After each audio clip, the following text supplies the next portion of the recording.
Bonjour à tous et à toutes, c'est FW et bien sûr, bienvenue donc sur Talita. Talita aujourd'hui est consacré à un thème, c'est-à-dire celui des temps de la fin et plus précisément comment garder sa couronne dans les temps de la fin. On va parler de l'exemple en fait de Daniel, Daniel qui est notre, notre exemple le plus parfait des temps de la fin, à savoir de la vie de quelqu'un qui se déroule dans un cadre qui est difficile pour sa foi, qui se déroule dans un cadre qui est challengeant pour sa foi et qui, malgré tout, arrive à tirer son épingle du jeu et qui, malgré tout, arrive à réussir contre toute attente. J'aime à parler de Daniel parce que Daniel, en fait, c'est un modèle. J'aime à parler de Daniel parce que Daniel, c'est une référence. C'est le seul prophète qui aussi en même temps a été homme d'État. Je ne sais pas si tu vois ce que je veux dire. C'est-à-dire qu'il était à Babylone, il était un des administrateurs ou un des hommes d'État de Babylone, mais en même temps, il était serviteur de Dieu. Il aurait pu avoir des tentations diverses, comme on pourrait le voir là. On va le voir plus tard dans le cadre du whiteboard, de la séquence whiteboard. Il aurait pu avoir toutes sortes de déviances, parce que c'est très difficile d'être dans un système et de travailler contre ce système, mais nous allons voir comment est-ce qu'il a réussi à s'en sortir. Pourquoi Daniel nous parle? Parce qu'en fait, Daniel, c'est toi. Et avant qu'on commence toute chose, en fait, avant qu'on engage tout le processus qui va nous permettre de vraiment comprendre qui est Daniel, ce qu'il a fait et où est-ce qu'il va, on va lire ce passage. Je veux que tu prennes ta Bible, on est dans Apocalypse 3, 11 à 13. Et on te dit, voici ce qu'on te dit. Et ça, c'est le Christ qui parle. Je viens bientôt. Tiens ferme ce que tu as, afin que personne ne prenne ta couronne, et c'est le thème d'aujourd'hui. D'accord? Du vainqueur, je ferai un pilier dans le temple de mon Dieu. Il n'en sortira plus jamais. J'écrirai sur lui le nom de Dieu, celui de la ville de mon Dieu, la nouvelle Jérusalem qui descend du ciel, auprès de mon Dieu, ainsi que mon nom nouveau, que celui qui a des oreilles écoute ce que l'Esprit dit aux églises. Ok, donc là, je corrige, hein, c'est l'Esprit de Dieu qui est en train de parler. Et quand on te donne dans la traduction, j'écrirai sur lui le nom de mon Dieu, en fait, en hébreu, ça te donne, j'écrirai sur lui le nom de mon Elohim, c'est-à-dire mon Père. Okay. Je veux que tu comprennes exactement de quoi il est question. Je veux te dire une chose. Quand on te dit, tiens, ferme ce que tu as, je veux que tu comprennes que tu as quelque chose. Si on ne peut pas, dans la parole de Dieu, te demander de tenir ferme si tu n'as rien. Et nous, la plupart du temps, nous sommes dans cette croyance comme quoi on n'a rien. Nous, la plupart du temps, nous sommes dans cette croyance comme quoi nous ne possédons rien, alors qu'en fait, on a beaucoup. Et ça nous rappelle un peu ce passage qui nous dit que tu te vois pauvre alors qu'en fait, tu es riche. Je veux que tu restes dans la vision où l'Esprit de Dieu ne peut pas te demander te demander de tenir ferme ce que tu as. Parce que c'est ce que tu as qui va te permettre de garder ta couronne. Je veux que tu vois ton potentiel. Je sais que tu es cette personne-là à qui on a donné plein de révélations. Je sais que tu es cette personne à qui on a donné plein de prophéties, qui a eu des rêves, qui a vu la manifestation de Dieu, en fait, dans sa vie. Mais je veux aussi que tu sois consciente que tant que tu n'as pas développé ton potentiel, on va avoir un problème. Il va falloir que tu tiennes ferme ce que tu as parce que les temps que nous vivons sont des temps qui sont extrêmement challengeants. Challengeants pour la foi, challengeants pour ta marche spirituelle, challengeants pour ton évolution spirituelle. Et il faut que tu gardes ta couronne parce que c'est ta couronne qui va déterminer ta place dans le royaume des cieux. Voilà ce que ce passage te dit. Et donc, nous allons étudier la vie, n'est-ce pas, de Monsieur Daniel, et nous allons faire tout de suite une séquence whiteboard pour comprendre qu'est-ce qu'il a, comment est-ce que lui il a fait. Parce que si tu comprends comment lui il a fait, eh bien, toi aussi tu peux savoir quel est le chemin que tu peux emprunter. Et souvent, la difficulté que nous avons, c'est qu'on n'a pas de référent. La difficulté que nous avons, c'est qu'on n'a pas de référentiel. Parfois, tu es dans l'église, Tu aimerais bien faire des choses dans la maison de Dieu. Tu aimerais bien voir ta vie évoluer. Tu aimerais bien avancer de la façon dont vraiment tu sais que Dieu veut. Mais tu n'as pas de référent, tu n'as pas de modèle, tu n'as pas de personne réellement que tu peux suivre. Eh bien, je vais te dire quelque chose ce matin. Daniel est l'homme de la situation. Si tu regardes la vie de Daniel avec attention, si tu regardes la vie de Daniel avec vraiment le désir de comprendre comment il a fait, parce que Babylone, là, c'est là où tu es maintenant. Actuellement, on est en train de promulguer toutes sortes de lois sur toutes sortes de choses, que ce soit le mariage pour tous, que ce soit la théorie du gender. Là, maintenant, on va apprendre la sexualité à des enfants qui sont encore à l'école. On est en train de parler autour de toi du fait qu'on ne versera plus rien peut-être pour les retraites. Ça, c'est en cours. On est en train de nous faire comprendre que les retraites même sont menacées. Il y a plein de choses autour de toi qui te montrent, en fait, n'est-ce pas, que tout est en train d'être bouleversé. Et dans ce bouleversement-là, il faut que tu aies des bases qui sont solides. Parce que sinon, ta foi, elle va éclater, elle va voler en morceaux. Voilà de quoi il est question aujourd'hui. C'est un challenge que de maintenir sa foi. Donc tout de suite, séquence whiteboard et on rentre dans le vif du sujet. Alors, comment garder sa couronne? Je veux que tu te vois vraiment comme ce roi ou cette reine qui a sa couronne à garder. Parce que si tu n'es pas dans cette vision-là, tu es dans l'erreur. Parce que c'est comme ça que ton Dieu te voit. Ton Dieu ne te parle pas d'une couronne parce qu'il n'y en a pas. Ton Dieu ne te parle pas d'une couronne parce que tu n'en vois pas. Ton Dieu ne te parle pas d'une couronne parce que les gens te méprisent ou que les gens ne te considèrent pas, que ce soit sur ton lieu de service, que ce soit dans ta famille, que ce soit même dans ton quartier ou dans ta vie sociale. Peut-être que tu n'es pas une personne d'envergure et d'importance, mais ça ne veut pas dire que tu n'as pas une couronne. Ça ne veut pas dire que tu n'es pas un roi. Ça ne veut pas dire que tu n'es pas une reine, parce que c'est de ça dont il est question. Quand on parle de couronne sur la tête de quelqu'un, ce n'est pas n'importe qui porte une couronne. Et nous allons voir donc l'histoire de Daniel, comment lui il a fait pour garder sa couronne et comment il a toujours eu la victoire. Première chose, il faut comprendre Babylone. Tu sais, si tu vis dans le monde, il faut que tu comprennes le monde. Babylone a un système. Et je veux lire avec toi un passage tout de suite, là. Jérémie 51, 6, pas besoin de prendre ta Bible, c'est sur l'écran, n'est-ce pas? Fuyez de Babylone et que chacun sauve sa vie de peur que vous ne périssiez dans sa ruine, car c'est le temps de vengeance pour l'Éternel. Il va lui rendre selon ses œuvres. Donc, je veux que tu médites sur ce passage-là parce qu'il est en train de se passer des choses incroyables dans le monde. Je veux que tu médites sur ce passage-là parce que ce passage est extrêmement prophétique. Tu vois les choses qui sont en train de se passer maintenant, avec des peuples qui se lèvent pour dire qu'on ne veut plus la présence de colonisateurs au milieu de nous, avec des questions qui commencent à se poser par rapport à la réparation de l'esclavage, même aux États-Unis. Je suis en train de te faire comprendre qu'il y a eu un temps pour l'oppression et que maintenant, là, tu es en train de constater que Babylone, ou le système occidentaliste, je précise bien occidentaliste, pas occidental, n'est-ce pas, est en train de s'écrouler partout. Il y a un nouvel ordre qui est en train de se créer dans le monde. Alors, je ne suis pas en train de te parler du nouvel ordre mondial, je suis en train de te dire qu'il y a un changement qui est en train de s'effectuer. On est en train de te parler des BRICS par-ci, on est en train de te parler de plein de choses sur le plan géopolitique. Parce que le système de Babylone est en train de s'écrouler. Mais néanmoins, je veux que tu comprennes quel est ce système. Parce que si tu ne comprends pas quel est ton ennemi, tu ne vas pas pouvoir garder ta couronne. Ce système, il est basé sur l'idolâtrie et le faux culte. Ce système, il est basé sur l'orgueil et le culte personnel. Tu vois, maintenant, on est dans une période où tout le monde se prend pour une star. Tu vois, les réseaux sociaux ont aidé à ça. On est toujours dans le culte de la personne, ce qui fait que si tu es dans le culte de la personne, tu ne peux pas être dans le culte de Dieu. On est dans la corruption morale et spirituelle.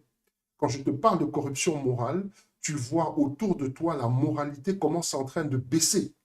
Tu vois comment les gens se comportent. Tu vois comment les gens pensent. Tu vois exactement ce que les gens disent, que ce soit dans les affaires, que ce soit au boulot, que ce soit dans la rue même. Tu vois les comportements des gens, tu comprends rapidement que moralement, il y a un niveau de corruption qui est incroyable. Spirituellement aussi, c'est la même. Parce que même dans les églises, tu vois la corruption. J'étais avec une sœur récemment au téléphone, elle me dit, mais moi, franchement, je veux même plus aller à l'église parce que quand je vois comment les pasteurs se comportent avec les dîmes, moi, je veux pas verser de l'argent à des gens qui font n'importe quoi. Donc tu vois que le système de Babylone a déjà commencé même à attaquer l'Église elle-même. Et là, on te parle de la persécution du peuple de Dieu. Ça, c'est une des caractéristiques de Babylone. Quand tu viens dire aux gens, ah, tu sais, moi, je suis dans une association, je milite pour les droits LGBT. Même au sein de ton entreprise, les gens vont dire, ah, bravo, c'est bien, il faut se battre pour l'égalité. Tu arrives, tu dis, ah, moi, tu sais, ben, je suis dans une association de chrétiens, je milite vraiment pour la promotion de la parole de Dieu, pour l'évangile. Les gens commencent à te regarder bizarrement. Ah ouais, mais il faut que tu saches, nous sommes dans un pays laïque, etc., etc., etc., etc., etc. Quand tu fais la promotion des valeurs qui sont dans la Bible, tout à coup, tu deviens un problème. Tu es dans Babylone. Il ne faut pas que tu te trompes. Babylone, tu es dedans. Tu as les pieds jusqu'au cou. Et pour garder ta couronne, il faut que tu comprennes. Le cinquième point, c'est l'exploitation économique et le matérialisme. Donc ces choses-là sont réelles dans Babylone. Et si tu ne les vois pas, ça veut dire que tu as décidé de ne pas les voir, que tu ne vois pas l'idolâtrie, que tu ne vois pas la montée de l'individualisme et le culte personnel, que tu ne vois pas la corruption morale et spirituelle qui commence à régner dans le monde, que tu ne vois pas la persécution qui est exercée vers tout ce qui tend à amener les gens vers Dieu, ça veut dire vraiment que tu es dans l'aveuglement. Mais par la grâce de Dieu, mon souhait, c'est que tes yeux s'ouvrent enfin sur le monde dans lequel tu es en train de vivre. Parce que ce n'est pas un monde évident, parce que ce n'est pas un monde facile. Et si tu crois que tu vas pouvoir maintenir ta foi sans faire le nécessaire, sans développer ce que tu dois développer, tu es en train de te tromper. On a eu récemment le Covid. On a eu récemment le confinement. Et moi, je suis là pour te dire, en tant que serviteur de Dieu, que ça, ce n'est qu'un galop d'essai. Reviens, nous allons parler dans 5 ans. Reviens, nous allons parler dans 2 ou 3 ans. Et tu vas voir les choses qui vont se passer dans ce monde. Et il faudra que ta foi soit guérie. Parce que si le Covid a... Il y a certaines personnes qui me disent, oui, moi j'allais à l'église avant, mais après quand il y a eu le confinement, vraiment, moi ça m'a refroidi. Mais le confinement n'est pas là pour te refroidir. Au contraire, le confinement même devrait augmenter ton niveau de foi. Parce que là, tu es dans l'adversité. C'est là que tu dois montrer exactement quel genre de femme de Dieu, quel genre d'homme de Dieu tu es. Je te parle toujours de Babylone, je te parle toujours de ta couronne que tu dois garder, je te parle toujours de la nécessité pour toi de développer ce qui a développé, parce que Daniel aussi avait développé un certain nombre de qualités, il n'a pas eu la victoire pour rien. Et nous allons avancer dedans et je vais développer sur les thèmes que nous avons vus tout à l'heure. Idolâtrie et faux culte. Donc ici, là, tu as l'occultisme, le New Age, la scientologie, la doctrine luciférienne, l'athéisme, la sorcellerie. Tu as dans les faux cultes aussi, tu as les stars, cinéma, TV, réseaux sociaux, politique. Quand je te parle de politique, il y a beaucoup de gens qui sont persuadés que les problèmes du monde vont être réglés par un homme politique ou une femme politique. Il y a des gens qui sont persuadés que le prochain président, comme nous sommes ici en France, ou je ne sais pas où tu te trouves, va résoudre les problèmes de son pays. Mais c'est faux. Il n'y a que Dieu qui peut résoudre ces problèmes. Lui, il peut tenir le discours comme quoi il va t'aider. Mais en réalité, la seule personne qui peut t'aider, c'est Dieu. La preuve, c'est que quand tu regardes son discours politique avant les élections, tu regardes son discours politique après les élections, tu comprends rapidement que cette personne-là n'a fait que te raconter des histoires. Orgueil et culte personnel, toujours Babylone, l'individualisme, les réseaux sociaux, l'égocentrisme, etc., etc. Quand je te parle du culte personnel et des réseaux sociaux, tu remarqueras, et ce n'est pas tout le monde, certaines personnes sur les réseaux sociaux, bien qu'elles n'aient aucune notoriété, ont tendance à se comporter comme des stars. Pourquoi? Parce qu'on a toujours besoin de likes, on a toujours besoin d'attention, on est capable de faire tout et n'importe quoi. Les réseaux sociaux ont détruit des couples, les réseaux sociaux ont détruit des familles, les réseaux sociaux ont changé même le comportement profond de la société. C'est-à-dire que les choses comme l'humilité, les choses comme la discrétion, les réseaux sociaux ont totalement bouleversé ça. C'est-à-dire qu'avant, tu étais capable d'aller, je ne sais pas moi, en magasin, t'acheter un bon costume, et le costume, à la limite, tu le montrais à ta famille, ou peut-être que tu allais prendre une photo avec, ou tu allais aller à l'église le dimanche, et ta communauté allait voir. Aujourd'hui, tu achètes un costume, ou tu achètes, je sais pas, un t-shirt, il faut que la terre entière soit au courant. Fais très attention avec les réseaux sociaux, parce que les réseaux sociaux changent ta manière de voir le monde. Et je te parlais de l'égocentrisme. Corruption morale, alors. L'hédonisme, maintenant, c'est la culture. Quand on te parle de l'hédonisme, c'est cette culture-là où il y a la recherche du plaisir. D'accord? On veut éviter la souffrance, mais on veut rechercher le plaisir. Le consumérisme, on est toujours en train d'acheter des choses, on ne sait pas pourquoi.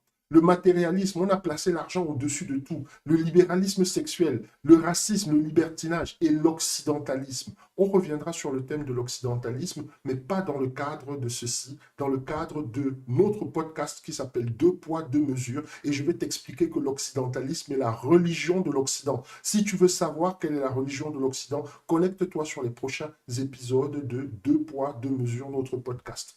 Persécution du peuple de Dieu, attaque systématique des valeurs chrétiennes, la foi, le mariage qui est un des sacrements de l'Église. On est en train de fouler le mariage aux pieds. Maintenant, on te fait même comprendre que maintenant, si tu veux même épouser un chien, tu peux. Tu veux épouser ta fille, tu peux. Tu veux t'épouser toi-même, c'est possible. OK? Donc, tout ça, là, c'est Babylone. Sur le plan économique, je te parlais de l'exploitation économique et monétaire, etc. Bon, je ne peux pas enlever ma grosse tête, là, comme tu vois, ça coupe un peu le slide, mais tu comprends. On te parle du capitalisme, on te parle du libéralisme, on te parle même maintenant de l'ultralibéralisme, on te parle même du mondialisme. Toutes ces choses-là, c'est Babylone. Et comment toi, tu vas faire pour résister à ça? Parce qu'il va falloir que tu résistes à toutes les choses que j'ai listées. Mais fort heureusement, il y a Daniel qui est là pour te dire comment garder ta couronne. Alors, pour résister à ce système et garder sa couronne, il faut être un homme spécial. Tu vois, j'ai écrit homme avec grand H. Pourquoi? Parce que ça concerne aussi les femmes. Si tu penses que tu peux résister à ce système-là sans être spécial, tu es dans l'erreur. Si tu penses que tu peux résister à Babylone sans être spécial, tu es dans l'erreur. Je sais, peut-être que toi, tu as envie juste de mener une petite vie tranquille. Tu veux juste être chez toi. Ouais, bon, de temps en temps, là, tu prends un peu la Bible parce que, bon, il faut quand même lire la Bible un peu. Quand même, on va pas passer toute notre vie à lire seulement les magazines ou, je ne sais pas moi, à lire les posts sur les réseaux sociaux. De temps en temps, tu prends un peu la Bible. De temps en temps, tu pries un peu. Pas trop, quand même. Faut pas exagérer. Je te dis, tout ça là, avec les temps qui arrivent, il va falloir que ça cesse. Il va falloir que ça cesse. OK. On avance, il faut un homme spécial et je crois que tu es un homme spécial et je crois que tu es une femme spéciale. Simplement, le monde t'a fait croire qu'au-dedans de toi, il n'y avait rien de particulier. Au-dedans de toi, il n'y avait rien de spécial. Et là, tu es rentré dans cette espèce de matrice-là où on te fait croire que le but de ta vie, c'est simplement payer des factures. On te fait croire que le but de ta vie, c'est juste élever des enfants. On te fait croire que le but de ta vie, c'est juste devenir propriétaire, acheter un appartement ou une maison. Mais Dieu ne t'a pas envoyé ici sur terre pour ça. Dieu ne t'a pas envoyé sur terre juste pour acheter des maisons. Dieu ne t'a pas envoyé sur terre juste pour acheter des voitures. Dieu ne t'a pas envoyé sur terre juste pour être en CDI. Si ta vie, si Dieu avait créé un être humain juste pour ça, imagine le gâchis que ce serait. Ne gâche pas ta vie. Ne gâche pas ta vie pour résister au système et garder sa couronne. Il faut être un homme spécial. Il faut être une femme spéciale. Quelles sont les qualités de Daniel? Qu'est-ce qui faisait que Daniel était spécial? Je te donne d'abord la première qualité et là-dessus, on commence, on rentre maintenant dans le vif du sujet. Si tu dois prendre des notes, là, c'est maintenant que ça a commencé. Daniel, c'est un homme de prière et de méditation. Je veux que tu lises avec moi Daniel 6.13. On fait un tour sur le Bible Board. Hop, juste le temps de modifier deux, trois petites choses. OK. Oh, je me suis enlevé.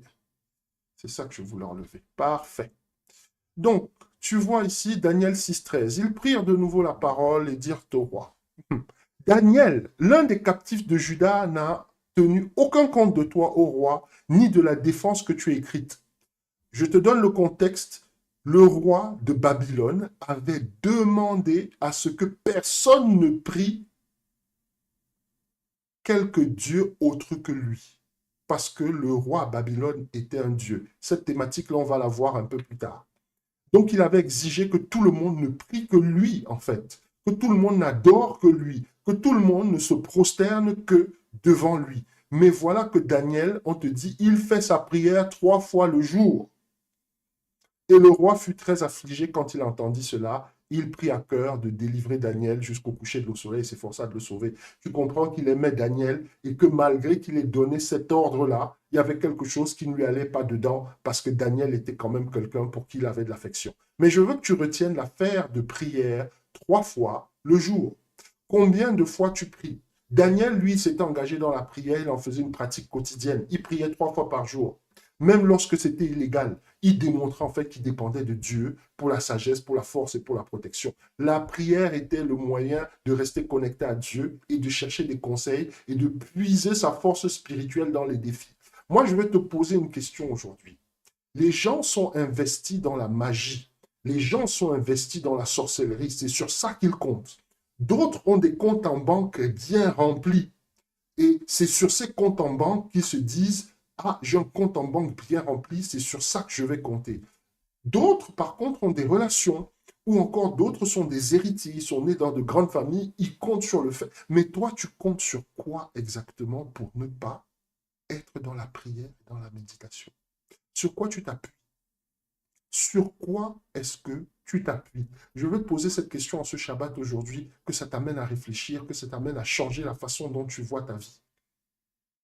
Si tu veux que ta vie avance, si tu veux que ta vie change, je sais que tu es complètement perdu. Je sais qu'à certains moments, tu ne sais même plus exactement quoi faire parce que cette vie que tu mènes ne correspond absolument pas à tes attentes. Mais je veux que nous soyons d'accord.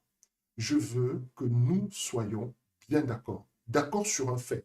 C'est que si tu n'es pas dans la prière et dans la méditation, si tu n'es pas une femme de prière, si tu n'es pas un homme de prière, si tu n'es pas un homme de méditation, n'est-ce pas, tu ne vas pas pouvoir faire face aux défis de sa vie. Et je dis ici dans le slide, cela lui permettait à Daniel de connaître, de contrôler et d'anticiper son temps et ses saisons. Oh, je ne peux pas rouvrir cette porte ici. Je t'invite juste à prendre ta place pour le webinaire que nous allons avoir très bientôt. Je reviendrai dessus, qui s'appelle Connaître ses saisons, parce que la prière et la méditation sont une des clés pour connaître ses saisons. Et si tu es cette personne-là, tu fais la navigation à vue tout le temps, tu es surpris par les choses qui se passent dans ta propre vie, il est temps que ça cesse. Sois une femme de prière, sois une femme de méditation, sois cette personne qui, comme Daniel, cherchait la présence de Dieu 3 fois par jour, certainement matin, midi et soir.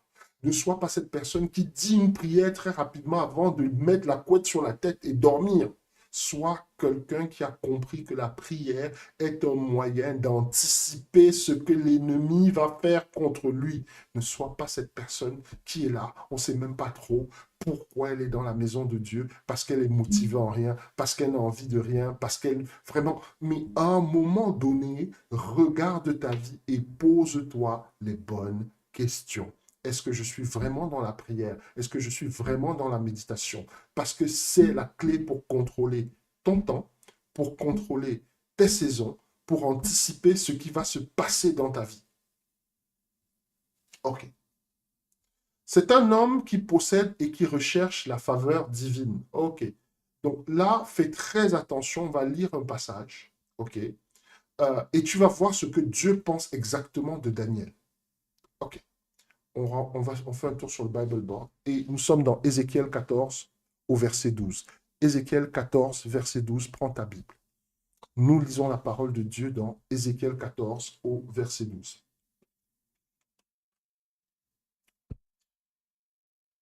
La parole de l'Éternel me fut adressée en ces mots. Fils de l'homme, lorsqu'un pays pécherait contre moi, se livrant, n'est-ce pas, à de l'infidélité, on est ici, ne sois pas perdu, on est là. Ok? En se livrant à de l'infidélité, j'étendrai ma main sur lui. Si je brisais pour lui le bâton du pain, si je lui envoyais la famine, si j'en exterminais les hommes et les bêtes, et qu'il y eut au milieu de lui ces trois hommes, Noé, Daniel et Job, ils sauveraient leurs âmes par leur justice, dit le Seigneur l'Éternel. Ok.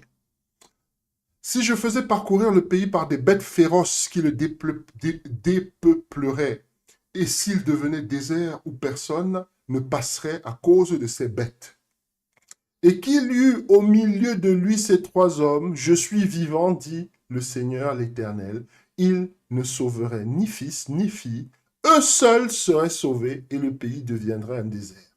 Ok, alors, tout de suite, je reviens sur le slide. Je veux que nous soyons clairs. Je veux que nous nous comprenions bien. Dieu avait une très haute estime de Daniel. Daniel avait été parvenu, à cause de la façon dont il s'était comporté, à conquérir le cœur de Dieu.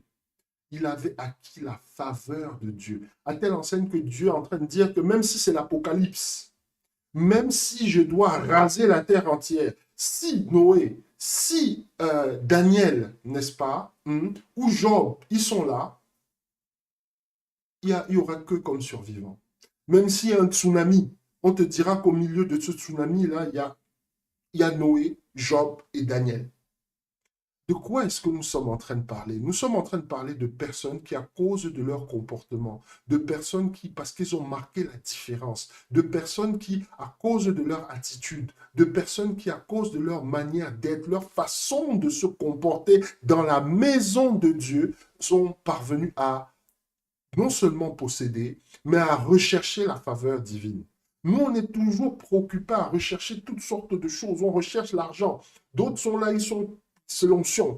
D'autres, ils te disent, oui, moi, ce que je veux, c'est le mariage. Mais est-ce que tu recherches la faveur divine? Parce que si tu as la faveur divine, tu vas avoir toutes ces choses. Oh my God. Je suis en train de te donner une clé là ce matin.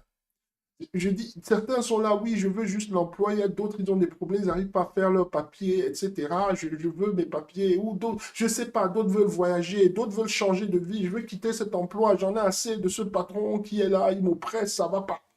Okay. Mais si tu as la faveur divine, tu vas avoir tout ça. Donc arrête de chercher les mauvaises choses. Commence à te focaliser, à mettre toute ton attention à chercher les choses qui vont te faire grandir, des choses qui vont te faire progresser, des choses qui vont t'élever spirituellement, des choses qui vont faire en sorte que même si le monde change, même si tout le monde commence, comme on dit là que Covid voulait tuer tout le monde, si tout le monde crève de Covid, que toi, à cause de ce que tu fais dans la maison de Dieu, Dieu dise, on ne veut, tout le monde va périr, mais pas cette personne. Tout le monde va mourir, mais pas cette personne. Tout le monde va partir, mais pas cette personne. C'est ça que tu dois chercher à obtenir. Et ça, tu ne peux chercher à l'obtenir que si tu es exactement dans ce dont nous avons parlé déjà précédemment, à savoir que tu es un homme de prière, un homme de méditation et que tu marches dans la justice de Dieu. On reviendra sur cette thématique plus tard, mais je veux que tu comprennes que c'est un statut que tu dois conquérir. Daniel n'est pas né de son ventre avec ce statut-là. Je te rappelle que là, Dieu a cité Noé, Job et Daniel. Il n'a pas cité Élie, il n'a pas cité Élisée, il n'a pas cité Abraham. Je veux que tu comprennes exactement de quoi il est question là présentement. Il n'a même pas cité Moïse. Je veux que tu comprennes de quoi il est question là présentement. Il est question de survivre dans Babylone. Et ces trois personnes dont nous parlons là ont des caractéristiques qui leur ont permis, n'est-ce pas, d'avoir la faveur de Dieu. Si tu as la faveur de Dieu, tu vas voir beaucoup de choses. Parce que Dieu ne va permettre à personne de te toucher. Dieu ne va permettre à personne de toucher ce qui t'appartient. Dieu ne va permettre à personne de t'atteindre. Quelle que soit la situation que tu traverses, tu vas traverser cette situation-là. Tout le monde va périr, tout le monde va avoir des difficultés, tout le monde va avoir des maux de tête. Mais toi, tu seras tranquille et tu vas traverser la situation parce que la faveur de Dieu est sur toi. Soit cette femme, soit cet homme qui s'est mis en devoir de rechercher la faveur de Dieu. Alors tu vas me demander, mais FW, comment est-ce qu'on recherche la faveur de Dieu? C'est là qu'il y a l'importance pour toi d'avoir une vraie relation avec l'Esprit de Dieu. La première clé pour rechercher la faveur de Dieu, c'est éviter d'attrister le Saint-Esprit. À bon entendeur, salut. On passe sur le slide suivant. On s'aperçoit que Daniel, c'est un homme qui a mis sa foi au-dessus de tout et de tous. Oh. Tu vois, là, nous sommes dans Daniel 2, 36-37. OK? On fait un tour sur le Bible Board et nous sommes là. Daniel 2, 36. Voilà le songe. Nous en donnons l'explication devant le roi. Ô roi, tu es le roi des rois, car le Dieu des cieux t'a donné l'empire, la puissance, la force et la gloire. OK. Bon, je sais que si tu es connecté, tu vas te demander, mais qu'est-ce que ça a à voir avec la foi? Eh bien, ça a beaucoup à voir avec la foi. Cette parole que Daniel a prononcée, là, je reviens sur cette parole. Tu es le roi des rois, car le Dieu des cieux t'a donné l'empire, la puissance, la force et la gloire. Je t'ai dit tout à l'heure que Daniel, n'est-ce pas, avait subi de la part déjà du roi, n'est-ce pas, de Babylone, une interdiction d'adorer Dieu parce qu'il ne voulait que ce soit lui-même uniquement qui soit adoré. Ok. Ça veut dire quoi? Ça veut dire qu'en prononçant cette parole que Daniel a prononcée, là, on aurait pu le tuer. Parce qu'il dit clairement au roi de Babylone que tu n'es pas Dieu. C'est Dieu qui t'a donné la puissance. C'est Dieu qui t'a donné l'empire. C'est Dieu qui t'a donné la force. C'est Dieu qui t'a donné la gloire. OK? En disant ça, le roi aurait pu le mettre à mort tout de suite. Mais Daniel voulait d'abord lui faire comprendre que ce n'est pas toi que j'adore. J'adore Dieu. Ce n'est pas toi devant qui je me prosterne. Je me prosterne d'abord devant Dieu. Et que tu aies cette autorité, mais Dieu, c'est Dieu qui t'a donné l'autorité. Ce n'est pas que je ne te respecte pas, ce n'est pas que je ne te considère pas, mais je préfère avoir des problèmes avec l'autorité qui est au-dessus de toi plutôt qu'avec toi-même. Je préfère avoir des problèmes avec toi plutôt qu'avec l'autorité qui est au-dessus de toi. Et rien que cette parole-là, il aurait pu être mis à mort. Parce que le roi de Babylone était Dieu dans Babylone. Je veux que tu comprennes ça très clairement. Donc Daniel, il avait une foi inébranlable en Dieu, qui était le fondement de sa résilience. Il avait confiance en la puissance et la protection de Dieu. Tu ne peux pas parler comme ça à un roi en lui disant que, en fait, tout ce que tu as là, c'est Dieu qui t'a donné. Alors que lui-même se considère comme étant Dieu. Donc, et nous, souvent, quand les problèmes éclatent, quand les problèmes commencent, ah oui, non, mais en fait, non. Quand tu dis à quelqu'un, oui, mais moi, je suis croyant, hein, la personne te dit, ah ouais, mais non, mais tes trucs de Bible là, tes trucs d'église là, il faut arrêter. Tu recules tout de suite. Ah non, non, mais je dis pas ça pour t'embêter, c'est que moi, je suis croyant. Non, tu dois lui dire, je suis croyant. Moi, je sers le Dieu vivant. Que ça te plaise ou pas. Parce que quand tu commences à mettre le confort des gens, le plaisir des gens, la validation des gens, l'approbation des gens au-dessus de toi, tu ne peux pas dire que tu es quelqu'un qui a mis sa foi au-dessus de tout et de tous. Certains parmi nous ont dû faire des choix à cause de leur foi. Certains ont dû abandonner leur famille. Certains ont dû abandonner leur pays. Certains ont dû abandonner leurs amis, leur cercle d'amis, l'endroit, leur zone de confort. Dans tous les cas, si tu es cette personne-là, sache que tu es sur le bon chemin. La troisième clé de Daniel, la chose qui va te permettre de garder ta couronne, c'est quand tu mets ta foi au-dessus de tout. À cause de sa foi, Daniel ne mangeait pas n'importe quoi. À cause de sa foi, Daniel ne traînait pas avec n'importe qui. Je rappelle encore l'importance de l'entourage. À cause de sa foi, Daniel ne portait pas n'importe quoi. Il vivait dans Babylone, mais il n'avait pas les mœurs de Babylone. Il ne se comportait pas comme un Babylonien. Mais beaucoup d'entre nous, quand tu es avec les chrétiens, tu es chrétien. Surtout le dimanche. Et puis quand tu vas dans le monde, tu te comportes exactement comme un mondain. Il n'y a même pas de différence entre toi et les autres.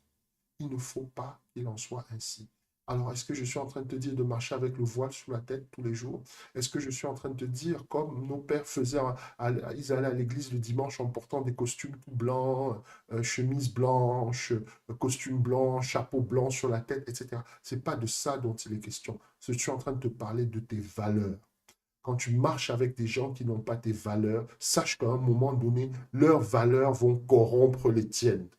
Sois dans Babylone, mais ne sois pas un homme de Babylone. Mets ta foi au-dessus de tout. Ce n'est pas parce que les gens font n'importe quoi. Les gens ont commencé à décider de mal parler des patrons. Tu es dans une entreprise. Les gens mal parlent des patrons. Toi aussi, on vient te trouver, tac, tac, tac, tac, en train de parler. Eh bien, tu sais quoi? On va sanctionner une seule personne dans le lot, ce sera toi. Oui, oui, c'est toi qui vas te retrouver avec des problèmes avec la direction. Ce sera toi. Et tu ne vas pas comprendre pourquoi. Et là, tu vas venir commencer à demander des prières alors qu'en fait, simplement, la Bible même te dit déjà que tu ne dois pas marcher avec n'importe qui. Daniel, il avait mis sa foi au-dessus de tout. Il n'avait pas peur. Il n'avait pas peur. Il n'avait pas peur de dire au roi même ce que les rois ne voulaient pas entendre. Mais nous, parfois, oui, tu te retrouves embarqué dans une situation familiale où les gens veulent faire des rituels, soi-disant de tradition. Toi, tu sens très bien que spirituellement, ce truc l'est chargé et que ça ne correspond pas du tout à tes valeurs. Mais tu restes là. Tu dis oui, mais parce que c'est la famille. OK. C'est ce même rituel-là et c'est dans le cadre de ce même rituel qu'on va te sacrifier. Oui, c'est souvent ce qui se passe. OK, nous avançons. Quatrième clé, quatrième arme, quatrième qualité que tu dois développer. Tu dois être un homme de vision et de révélation. Et là, je t'amène dans Daniel 2, 15 à 18. On va lire la parole de Dieu, Daniel 2, 15 à 18. Voilà ce que la parole de Dieu te dit. Daniel prit la parole et dit à Ajorc, commandant du roi, pourquoi la sentence du roi est-elle si sévère? Arjoc exposa la chose à Daniel et Daniel se rendit vers le roi et le pria de lui accorder du temps pour donner au roi l'explication. Et ensuite Daniel alla dans sa maison et il instruisit cette affaire. Il instruisit de cette affaire Anania, Miskaël et Azarias, ses compagnons. Ok. Donc tu vois déjà une première chose. La première chose, c'est que la sentence dont il est question, c'est une sentence de mort que le roi de Babylone a ordonnée pour tous les sages, s'ils n'arrivent pas à expliquer un rêve. Il y avait un rêve qu'il avait, et aucun sage n'arrivait à l'expliquer. Aucun sage n'arrivait à donner la révélation. Et donc le roi a dit, vous ne servez à rien dans mon royaume, je vais tuer tous les sages. Parmi les sages, bien sûr, il y avait Daniel. Daniel est donc confronté à une situation de mort. Il est dans un moment très dangereux de sa vie. Et comme il est dans un moment très dangereux de sa vie, il aurait pu décider de s'enfuir. Beaucoup auraient pu pris cette option. Oh, on veut tuer les gens ici, moi je m'en vais. OK. Mais Daniel, dans Babylone, était déjà une autorité. Daniel, dans Babylone, était presque comme un ministre, en fait, ou un gouverneur, si tu préfères. Donc, la fuite n'était pas une option, parce que lui-même était déjà gardé et surveillé. Donc, quand il a rencontré cette situation, il est rentré dans un moment de prière. Je reviens ici pour te dire une chose. Daniel ne cherche pas des solutions matérielles aux problèmes de sa vie. Quand le roi a décidé de tuer tout le monde, Daniel n'a pas commencé à chercher des solutions matérielles. Daniel a compris que seul le spirituel est la réponse. Et je vais te poser cette question à toi aussi. Quelle est la façon dont tu gères les problèmes de ta vie? Est-ce que tu gères les problèmes de ta vie comme une personne spirituelle? Je te dis ici, il ne demande pas conseil à des amis. Parce que nous, quand c'est fort, quand c'est compliqué, quand c'est chaud, on appelle des amis. Oui, j'ai un ami, il est souvent de bons conseils, je vais l'appeler. Il se connecte au Saint-Esprit pour avoir la révélation, le témoignage intérieur et la vision. Je reviens sur cette thématique-là parce que chaque fois que tu rencontres une situation difficile, connecte-toi à l'Esprit de Dieu. L'avantage, eh bien, il a toujours la supériorité sur ses ennemis et sur les challenges que la vie lui oppose. tu as des challenges dans ta vie, tu as des ennemis dans ta vie, que tu le crois ou pas, que tu le veuilles ou pas, tu as toutes ces choses-là. Eh bien, je vais te dire quelque chose aujourd'hui. Il est très important pour toi d'être un homme de vision et de révélation. Et un homme de vision et de révélation, c'est quelqu'un qui sait que les solutions aux problèmes de sa vie sont d'abord spirituelles. Les solutions aux problèmes de sa vie sont d'abord spirituelles. OK. Alors, tu vas me dire, ah oui, mais FW, quand on est malade, bon, on va chez le médecin. Est-ce qu'il y a besoin de prier pour ça? Il y aura peut-être besoin de prier pour aller chez le bon médecin, pour que Dieu oriente tes pas vers le bon médecin. C'est souvent ça. Et il y aura certainement besoin de prier pour que ce médecin-là, même s'il est bon, qu'il soit inspiré pour avoir le bon diagnostic. Combien de personnes ont déjà perdu leur vie parce qu'elles sont allées chez un médecin qui était pourtant bon, mais qui a fait un mauvais diagnostic? Ce que je suis en train de te dire, c'est que ta vie, les solutions, tu les trouves dans le spirituel. Et si tu es quelqu'un qui ne veut pas se connecter à l'Esprit de Dieu, si tu es quelqu'un qui est feignant spirituellement, tu es quelqu'un qui ne veut rien faire, la supériorité sur tes ennemis et sur les challenges qu'il y a dans ta vie, tu ne l'auras jamais. Jamais. Mais fais un choix ce matin. Fais le choix de te dire, OK, j'ai entendu tout ça, mais je vais être une femme de révélation. Tu as peut-être des problèmes dans ton mariage. Tu as peut-être des problèmes non seulement dans ta vie professionnelle. Peut-être que toute ta vie entière est un problème et tu regardes ta vie en te disant, mais j'ai 40 ans, j'ai 50 ans, c'est ça ma vie? Est-ce que ça va vraiment être ça ma vie? Est-ce que toute ma vie est là? J'ai une réponse pour toi. Dieu n'a pas terminé avec toi. Mais ce qu'il te demande simplement, c'est d'être comme Daniel.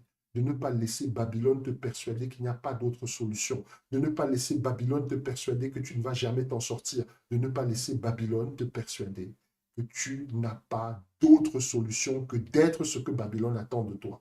Refuse ce statut. Refuse la situation où c'est Babylone qui contrôle toute ta vie. Refuse cette posture-là où les choses ne se passent que d'une certaine façon parce que tu te laisses aller. Tu as décidé finalement d'abandonner le gouvernail. Non, reviens sur le gouvernail. Commence à diriger ta vie en étant un homme et une femme de vision. Et ça, je ne suis pas en train de parler simplement d'avoir des rêves. Je ne suis pas en train de parler simplement d'avoir des visions ou des insights. Je suis en train de te parler d'avoir une vraie relation, une vraie connexion avec l'Esprit de Dieu pour pouvoir avoir l'inspiration pour changer chacun des problèmes de ta vie ou chacune des situations de ta vie. Daniel, c'était ça sa force.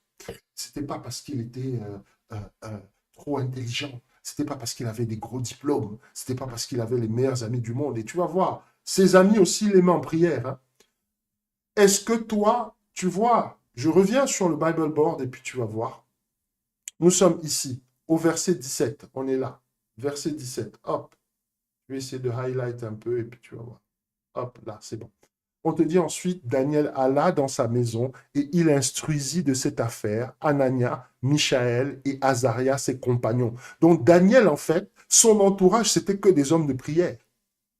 Et on te dit ici, les engageant à implorer la miséricorde du Dieu des cieux afin qu'on ne fît pas périr Daniel et ses compagnons avec le reste des sages de Babylone. Combien de fois, toi, dans ta vie, tu as déjà eu des problèmes et tu es allé voir tes amis pour qu'ils prient pour toi? Combien d'amis tu as vraiment dans tes relations?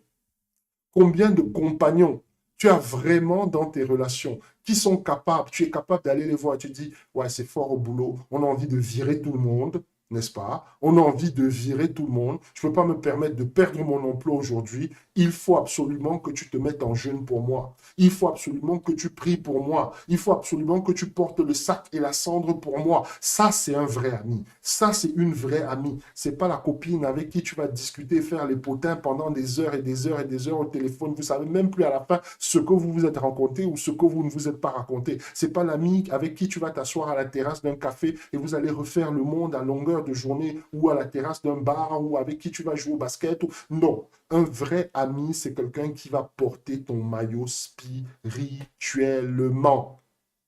Voilà de quoi il est question. Et je veux qu'on ne te trompe pas, parce que ça a un prix, parce que toutes ces choses-là ont un prix. tu vois que Daniel avait déjà autour de lui-même construit un entourage avec des hommes qui étaient sérieux dans la prière. Quand on te parle d'Anania, Michaël, Azaria, c'était des gens qui étaient sérieux dans la prière. Daniel n'arrive pas au sommet, entre guillemets, de son game, au sommet de ses capacités, de son potentiel, parce qu'il est entouré des gens qui le tirent vers le bas. Et beaucoup d'entre nous, nous sommes entourés de personnes qui nous tirent vers le bas, qui nous empêchent d'être la meilleure version de nous-mêmes. Mais par la grâce de Dieu, aujourd'hui, il faut que cela cesse dans ta vie. Et je suis en train de te challenger aujourd'hui. Je te pose cette question. J'espère que tu pourrais y répondre. Combien de personnes sont capables de porter le jeûne, sont capables de porter le sac, sont capables de mettre la cendre sur la tête à cause d'un problème que tu as? Combien de personnes dans ta vie, et je veux que tu inclues dedans ta famille, etc., etc., combien de personnes sont capables de faire ça? Si tu n'as pas une seule personne qui peut le faire, sache que tu es seul. Ne te trompe pas sur le nombre de personnes qui t'entourent. Sache que tu es seul. S'il n'y a pas une personne qui peut se tenir devant la présence du Dieu vivant en ta faveur, sache que tu es seul. Ne laisse pas le nombre d'amis, ne laisse pas le nombre d'amis sur Facebook, ne laisse pas le nombre d'amis ou de followers sur Instagram te leurrer, te tromper, te faire croire que tu as du monde autour de toi, parce qu'en réalité, tu es seul. Daniel était un homme de vision et de révélation aussi parce qu'il avait un entourage, parce qu'il avait un entourage. Si tu es cette personne-là, peut-être que tu te poses les bonnes questions. Pourquoi tu n'avances pas? Mais regarde ton entourage. Regarde juste ton entourage. Qui porte ton maillot spirituellement? On a attaqué partout. On a attaqué spirituellement, on a attaqué économiquement, on a attaqué socialement, même politiquement, même c'est grave. Et il n'y a personne pour porter ton maillot. Comprends simplement que tu as mal choisi ton entourage. Tu n'es pas entouré des bonnes personnes. Tu n'es pas entouré des bonnes personnes. Daniel avait compris que dans Babylone, là, pour avancer, on se serre les coudes spirituellement. Le fer aiguise le fer. Voilà de quoi il est question. Et nous avançons sur le slide suivant. OK. 5e point, Daniel c'est un homme spirituel au sens propre du terme. OK. Je dis Daniel est un homme spirituel au sens propre du terme. OK. De quoi est-ce que je suis en train de te parler? Daniel, il avait une vraie relation avec le Saint-Esprit. D'accord? Ce n'était pas seulement un homme d'esprit. OK? C'était un homme spirituel. Ceux qui vont garder leur couronne doivent être comme ça. L'Esprit de Dieu au-dedans de lui a un rayonnement tel que même les rois étaient obligés de lui concéder qu'il était le meilleur. Ouvre ta Bible, prends ta Bible dans Daniel 6 au verset 3. Nous lisons la parole de Dieu, nous lisons la parole de Dieu. Voici ce qu'il te dit. On est sur le Bible board. Hop, je fais le Bible board avec toi. Ne sois pas perdu. On est tout en haut de l'écran là. Daniel 6, verset 3. Voici ce qui est écrit dans Daniel 6 au verset 3. Daniel 6, verset 3, il est écrit, Daniel surpassait les chefs et les satrapes parce qu'il y avait en lui, je dis bien en lui, un esprit supérieur. Et le roi pensait à l'établir sur tout le royaume. Donc il y avait quelque chose dans Daniel qui était supérieur. Il y avait un esprit, c'est-à-dire l'esprit de Dieu était tellement présent dans Daniel, n'est-ce pas? Et là, je t'invite peut-être à lire un de mes livres qui s'appelle Le mystère des 7 esprits de Dieu, parce que c'est de ça dont il est question. L'esprit de Dieu au-dedans de lui a un rayonnement tel que même les rois étaient obligés de lui concéder qu'il était le meilleur. Même le monde voyait que non, lui là, il n'est pas comme nous. Les gens, partout où Daniel allait, il changeait la dynamique de l'endroit. Peut-être que c'est ton cas. Je suis en train de parler à des personnes qui sont matures spirituellement. Je ne te parle pas de personnes qui font semblant d'exercer leur autorité en Christ. Il faut que quand tu arrives dans un endroit, que ce soit un boulot, que ce soit une entreprise, que l'atmosphère et l'ambiance changent quand tu es là. Parce que c'est à ça qu'on reconnaît que tu es un enfant de Dieu. Parce que là où tu es, l'atmosphère doit changer. Si, avant que tu arrives, les gens étaient dans la tristesse, les gens étaient dans la discorde, les gens se mettaient des coups dans le dos, quand tu arrives, tu établis quelque chose. Ce quelque chose-là va permettre à ce que toi-même tu te sentes à l'aise spirituellement, mais aussi que l'atmosphère de l'endroit change. Voilà de quoi il est question. Donc, avoir cet esprit-là. Et pour avoir cet esprit-là, ce rayonnement-là, il te faut être très proche du Saint-Esprit de Dieu.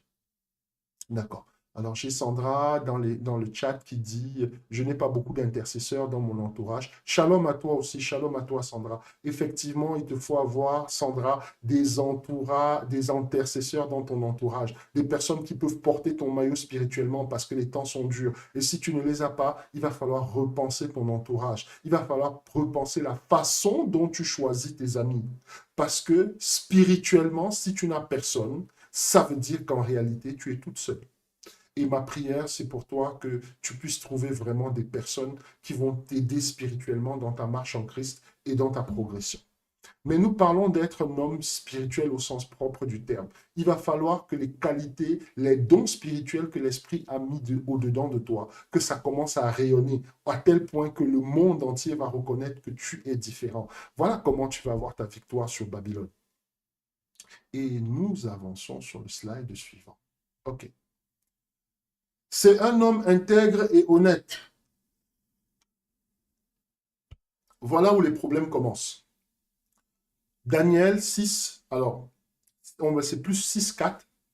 J'ai mis 3 parce que on a déjà ouvert le slide, donc on va rester sur 6,3, mais c'est le 6,4. Hein. On avance un tout petit peu. Hop, hop, je suis descendu.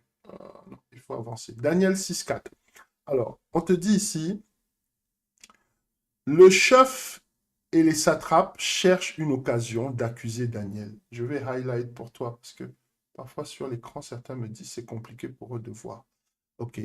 Le chef, n'est-ce pas? Les chefs et les satrapes cherchèrent une occasion d'accuser Daniel en ce qui concernait les affaires du royaume. Mais ils ne purent trouver aucune occasion, n'est-ce pas? Ni aucune chose à reprendre parce qu'il était fidèle et qu'on ne percevait ou n'apercevait chez lui ni faute, ni rien de mauvais. Ah, c'est fort quand même. Hein? C'est fort, c'est fort, c'est fort, c'est fort, c'est fort. C'est très, très fort. Est-ce que chez toi, on perçoit quelque chose de mauvais?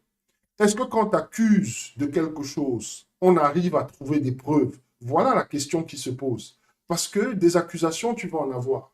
Daniel, qui était un honnête homme, il en avait.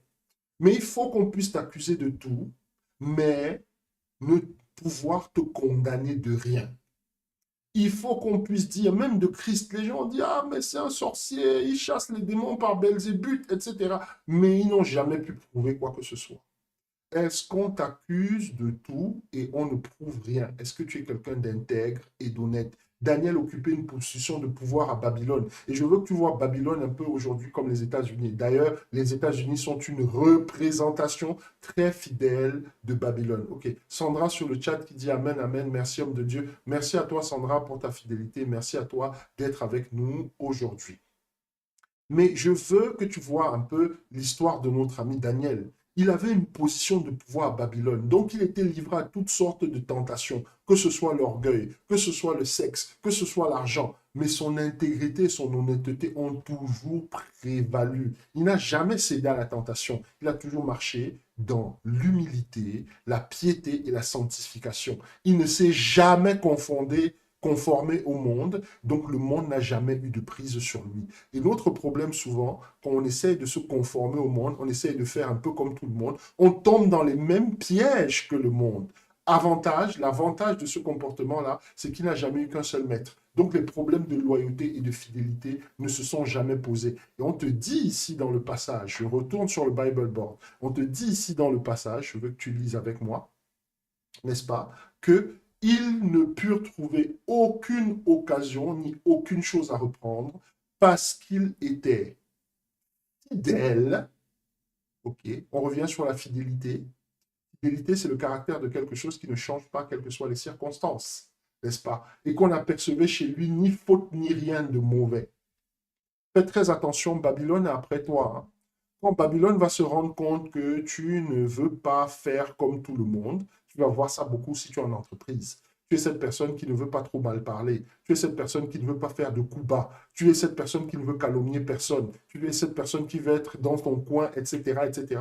On va commencer à dire que tu es hautain. On va commencer à dire que tu méprises tout le monde. On va commencer à dire que tu te la racontes. On va commencer à inventer toutes sortes de choses sur toi. Peut-être même pire encore. Mais il faut jamais qu'on te retrouve dedans. Il faut que ton honnêteté et ton intégrité fassent la différence. Si les gens ont l'habitude de rentrer chez eux avec du matériel de bureau sous le coude, ne rentre même pas avec un seul stylo de cette entreprise-là. Sois exempt de tout reproche et Dieu va se glorifier dans ta vie. Sois fidèle, sois intègre, sois honnête. Daniel 6,4 te dit que les gens ont cherché et ils avaient les moyens à convaincre Daniel, à dire que Daniel était mauvais, mais ils n'ont jamais réussi. Ok, on avance. Daniel, c'est un homme de combat spirituel et je pense que tu dois le savoir.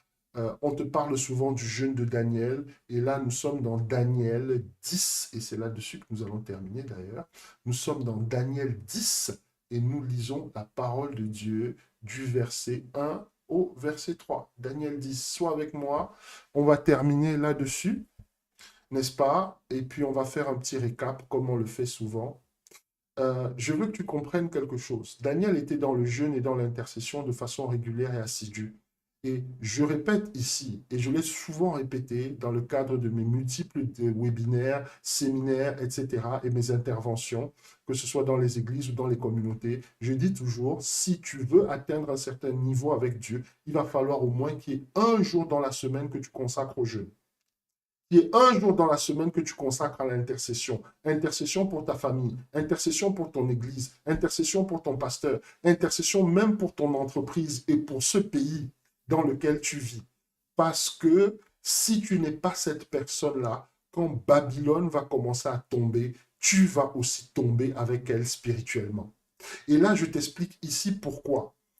Daniel était dans le jeûne et dans l'intercession de façon régulière, assidue. Il avait compris que les choses ne changeraient pas tant qu'il ne se lèverait pas pour son peuple et pour sa famille. Et beaucoup d'entre nous, on veut que les choses changent dans notre famille. On veut que les choses changent dans notre pays. On veut que les choses changent dans notre maison, peut-être dans notre quartier. Mais jamais, au grand jamais, on est dans l'intercession pour ces choses-là. Jamais, au grand jamais, on est dans l'intercession pour ces choses-là, ou même dans le jeûne. Je te donne ici, on va dans le Bible Board et tu vas voir tout de suite le passage. C'est ce passage-ci, la 3e année, n'est-ce pas, de Cyrus, ok, roi de Perse, une parole fut révélée à Daniel qu'on nommait Belshazzar.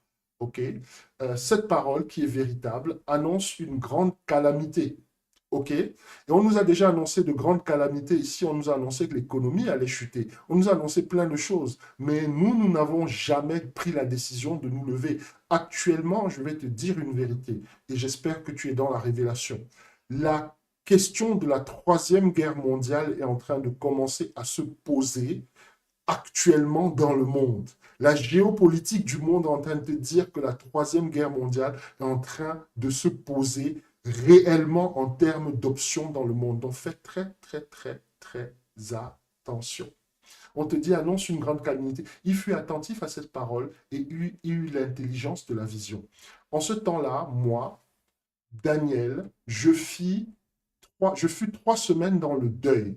Je ne mangeais aucun mets délicat. Il n'entra ni viande ni vin dans ma bouche. Je ne moignis point jusqu'à ce que les 3 semaines fussent accomplies. Ça, là, ce qu'il est en train de te décrire, là, en fait, c'est un jeûne. Hein. Tu vois? Là, c'est ce qu'on appelle le jeûne de Daniel. C'est un jeûne de 21 jours. Okay? Lui, il a jeûné 21 jours. Alors, forcément, j'attends pas que tout le monde puisse jeûner 21 jours. Moi, je te dis, il faut au moins qu'il y ait un jour dans la semaine où tu jeûnes. Il faut qu'il y ait un jour au moins dans la semaine où tu jeûnes. Parce que c'est ça qui va aiguiser ton esprit, parce que c'est ça qui va te donner la capacité de résister au système qui est Babylone. Et l'avantage de ça, c'est que Dieu lui révèle les choses et les situations, et les anges sont à son service pour l'aider dans ses différentes tâches. Et ça, nous le voyons ici, lorsque nous descendons un peu plus bas, et on te dit le 24e jour du 1er mois. Donc après son jeûne, là, pendant son jeûne, on te dit, je levais les yeux, n'est-ce pas? Et il y avait un homme vêtu de lin, et ayant sur ses reins, sur les reins, une ceinture d'or du phase. Son corps était comme de chrysolite. La chrysolite, c'est très vert. Ça ressemble un peu au vert émeraude. Son visage brillait comme l'éclair. Ses yeux étaient comme des flammes de feu. Ses bras et ses pieds ressemblaient à de l'airain, dont du bronze. Et le son de sa voix était comme le bruit d'une multitude. Moi, Daniel, je vis seul la vision, n'est-ce pas? Et les hommes qui étaient avec moi ne la virent point, mais ils furent saisis d'une grande frayeur et prirent la fuite pour se cacher. Ok, je restais seul, n'est-ce pas? Et je vis dans cette vision. Les forces me manquèrent et je tombais frappé d'étourdissement, etc., etc., etc., etc. Ok? Donc là, tu vois une chose qui se produit et qui est très, très, très intéressante. Je veux que tu vois exactement ce qui est en train de se produire. C'est que, en fait, à partir du moment où il pratique le jeûne, les anges commencent à se manifester dans sa vie. Il commence à avoir des révélations. Il commence à avoir des messages de Dieu. Beaucoup d'entre nous, nous avons vraiment besoin que Dieu nous parle par rapport aux situations de nos vies. Beaucoup d'entre nous, nous avons vraiment besoin que Dieu se révèle à nous par rapport aux situations de nos vies. Eh bien, je veux te dire une chose. Dieu ne peut pas se révéler vraiment à toi si tu n'es pas dans le jeûne. Dieu ne peut pas se révéler à toi à ce niveau, au niveau de Daniel, si tu n'es pas quelqu'un de jeûne, de prière et de méditation. Le jeûne de Daniel est un jeûne très important. Peut-être que tu as la croisée des chemins dans ta vie. Et je suis en train de parler là prophétiquement. Peut-être que tu as la croisée des chemins dans ta vie. Je ne sais pas. Ça peut être par rapport au mariage. Tu ne sais pas si tu dois te marier, s'il y a une opportunité pour toi. Peut-être que c'est par rapport au boulot. Tu dois déménager. Tu ne sais pas exactement ce que tu dois faire. Je te conseille là maintenant de rentrer dans un jeûne de 21 jours, le jeûne de Daniel. Au terme de ce jeûne, tu sauras exactement ce que tu dois faire, la direction que tu dois prendre. Peut-être que tu es dans la confusion, tu ne sais pas trop exactement ce que tu as envie de faire, ce que tu dois faire par rapport à un choix de vie qui est important. Et je suis là pour te dire que le jeûne de Daniel est ta réponse, que l'Esprit te confirme ce que je suis en train de te dire en ce Shabbat. Donc, je t'ai donné les éléments par rapport à la vie de M. Daniel. Je t'ai donné les éléments par rapport à sa vie et c'est ça qui lui a donné la victoire par rapport à Babylone. Qu'est-ce que je pourrais te dire en conclusion? Ok? En conclusion, je vais te dire un certain nombre de choses. Primo, Daniel a vécu et a survécu, parce qu'on a voulu le tuer plusieurs fois, à 4 rois différents à Babylone. Il y a Nebuchadnezzar, que tu connais sous le nom de Nabucodonosor aussi. Il y a Belshazzar, son fils. Ensuite, il y a eu un coup d'État à partir de Belshazzar, puisqu'on a tué Belshazzar, et c'est Darius le Mède qui a pris le pouvoir. Après, Darius est mort. Cyrus est venu et Daniel aussi servi sous Cyrus. En tout cas, ces 3 rois, tous ces rois-là, ils ont perdu leur couronne. Mais Daniel, lui, il a su garder la sienne à cause des choses que nous avons citées. Ok, je veux te faire comprendre une chose. Tu vois, les présidents ne font que passer là. Les présidents ne font que passer. Certains sont même morts. Mais toi, tu es toujours là. Toi, tu es toujours là. Ne perds pas ton temps. Tu as une couronne sur ta tête. Et cette couronne-là, elle est supérieure à tout ce que tu peux imaginer. Garde cette couronne. Bats-toi pour cette couronne. Ne laisse personne prendre ta couronne. Et de quoi je suis en train de parler? Je suis en train de te parler du fait que Daniel il a survécu à tous ces rois. Daniel il a survécu à toute cette persécution parce qu'il avait 7 éléments dans sa vie. C'est un homme de prière et de méditation. C'est un homme qui cherchait la faveur divine. C'est un homme qui avait mis sa foi au-dessus de toi, de tout. C'était un homme de vision et de révélation. C'était un homme spirituel, pas seulement d'esprit. C'est-à-dire que c'est pas seulement quelqu'un qui va à l'église, mais c'est quelqu'un qui a une vraie relation avec le Saint-Esprit. C'était aussi quelqu'un d'intègre et d'honnête. Et puis à la fin, c'est un homme de combat spirituel. Si tu es dans ces choses, si tu manifestes ces choses dans ta vie, eh bien, je vais te dire quelque chose. Dieu va grandement se glorifier. Et Babylone, tu vas passer au travers de Babylone comme une lettre à la poste. Les gens vont souffrir autour de toi, les gens vont avoir des problèmes autour de toi. Mais toi, la grâce et la faveur de Dieu va te couvrir et va te combler. Voilà, c'est ce que j'avais à partager avec toi aujourd'hui pour cette édition de Talita. Je tenais à remercier chacune et chacun, tous ceux qui se sont connectés et qui ont partagé ce moment avec moi. Je voulais aussi te dire, avant de partir, s'il te plaît, laisse-moi un like, fais un commentaire et tout et tout. On essaye de faire grandir le ministère et de faire grandir la chaîne. Ça aide beaucoup au niveau de l'algorithme ici sur YouTube. Donc c'est dessus, c'est sur cette note-là que nous allons nous séparer et j'ai une dernière annonce à faire avec toi. avant qu'on puisse se quitter, nous avons notre webinaire. C'est un webinaire qui s'appelle Reconnaître ses saisons. Donc là, il s'affiche ici, là, juste à côté de moi. Et tu vois, il y a un lien. Et sur le lien, tu peux réserver ta place. Le webinaire n'est pas accessible en live normal, il n'est accessible que sur réservation. Donc, fais ta réservation sur ce webinaire-là, pour ce webinaire-là, sur le lien qui est en train de s'afficher. Et tu as aussi l'adresse, bien sûr, de notre site, maranatadigital.org. Et tu vas sur maranatadigital.org/webinar et tu fais ta réservation. Voilà, c'est FW. C'était Talita. Je te remercie pour ton attention et que la paix, la force et la gloire de Dieu se manifestent dans ta vie. Sois béni et reste béni. Et on se retrouve samedi prochain.